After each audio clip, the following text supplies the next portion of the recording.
Formula One has a problem, and that problem is Max Verstappen. He's just too good. In fact, no team and driver combination has ever ruled Formula One quite like Red Bull and Verstappen have done in the last 3 years. Since 2022, Red Bull has won 45 of 56 Grands Prix.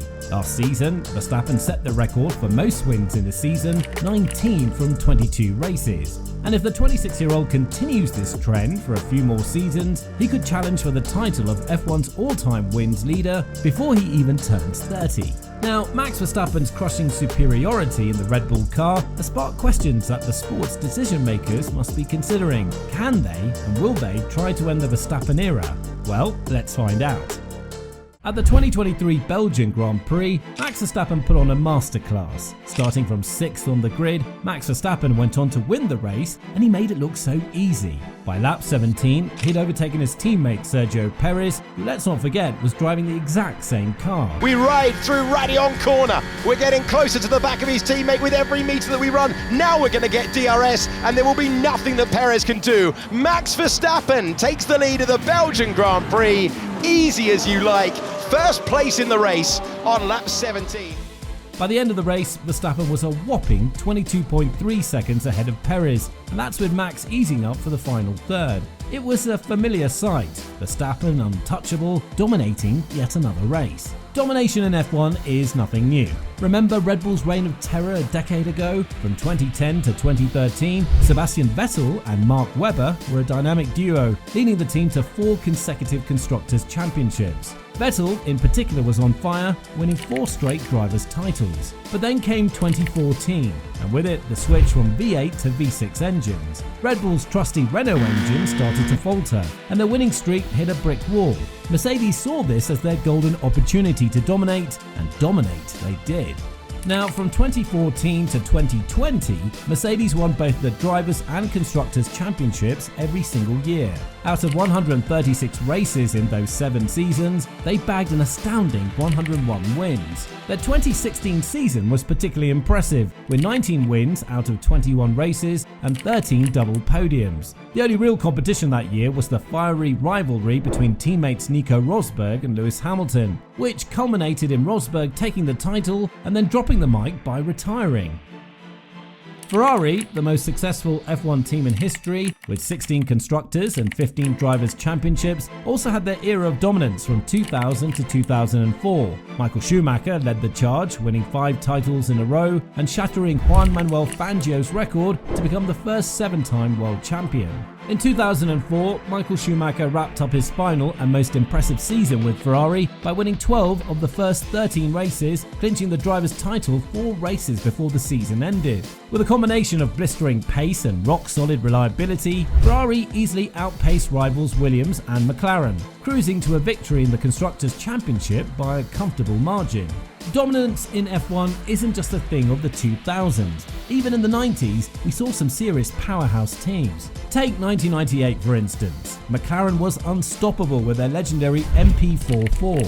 With Ayrton Senna and Alain Prost at the helm, they grabbed 11 consecutive wins, nailed 15 poles, and won 15 out of 16 races. And then there was the Williams FW14B in 1992, another beast on the track. This car clinched victory in 10 out of 16 races, showing everyone who was boss. But there's something about the Max Verstappen era that sets it apart from these legendary periods. In the past, dominance didn't feel quite so one-sided. Senna and Prost were constantly at each other's throats in 1998, with engine failures and mechanical mishaps always a lurking threat. Other teams would occasionally shine, and teammates often stirred the pot. During Red Bull's reign with Sebastian Vettel, Mark Webber frequently gave him a run for his money. Likewise, Nico Rosberg was a consistent thorn in Lewis Hamilton's side at Mercedes, their intense rivalry adding spice to an otherwise predictable leaderboard. Even then, Red Bull could pull off surprise wins at favourable tracks. The Verstappen era, however, has been a different story. It's been like watching a lion play with its food. Verstappen has been so dominant and consistent that there's barely been room for surprises. What must be particularly frustrating for the sport's owners is that this wasn't the plan when regulations changed in 2022. Those changes were meant to level the playing field, but an Adrian Newey-inspired Red Bull took team dominance to a whole new level. Without Red Bull, 2023 would have been a nail-biter.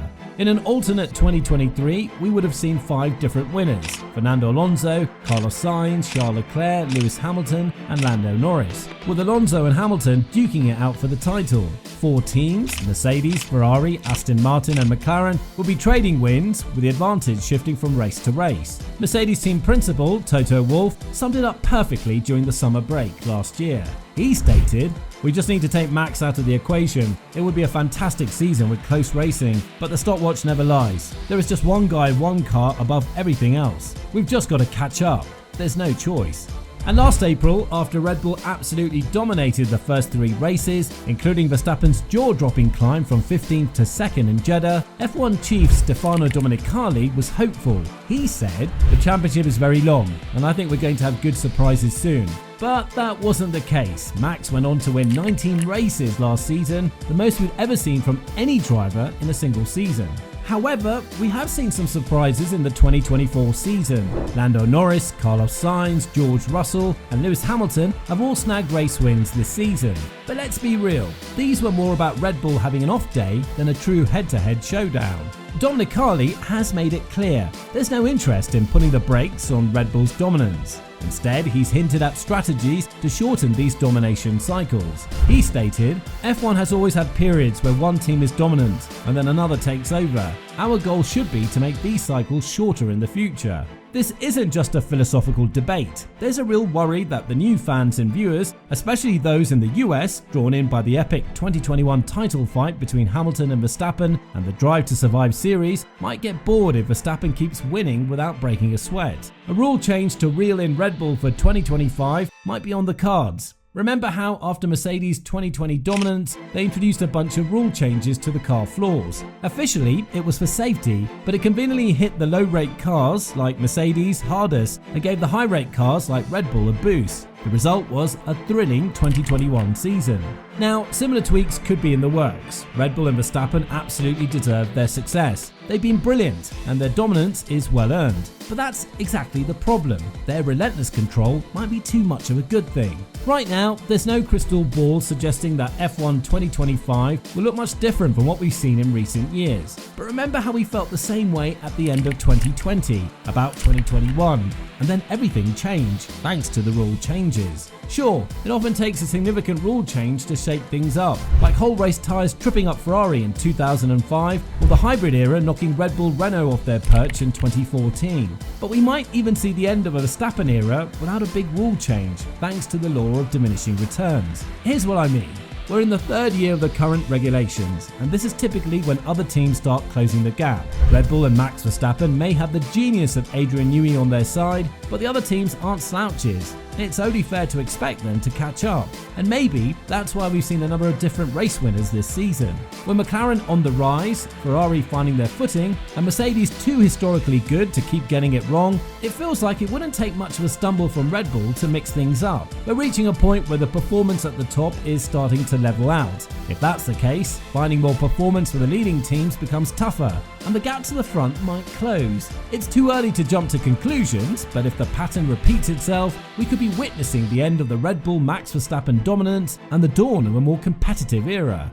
Not that there's anything wrong with Verstappen and Red Bull dominating, they've earned it fair and square, but when someone finally does dethrone them, fans will be as thrilled as they were with the shake-ups in 2005, 2014 and 2021.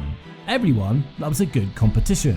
Now, do you know another thing F1 fans love? When Max Verstappen does the unthinkable. Click this video to see those moments.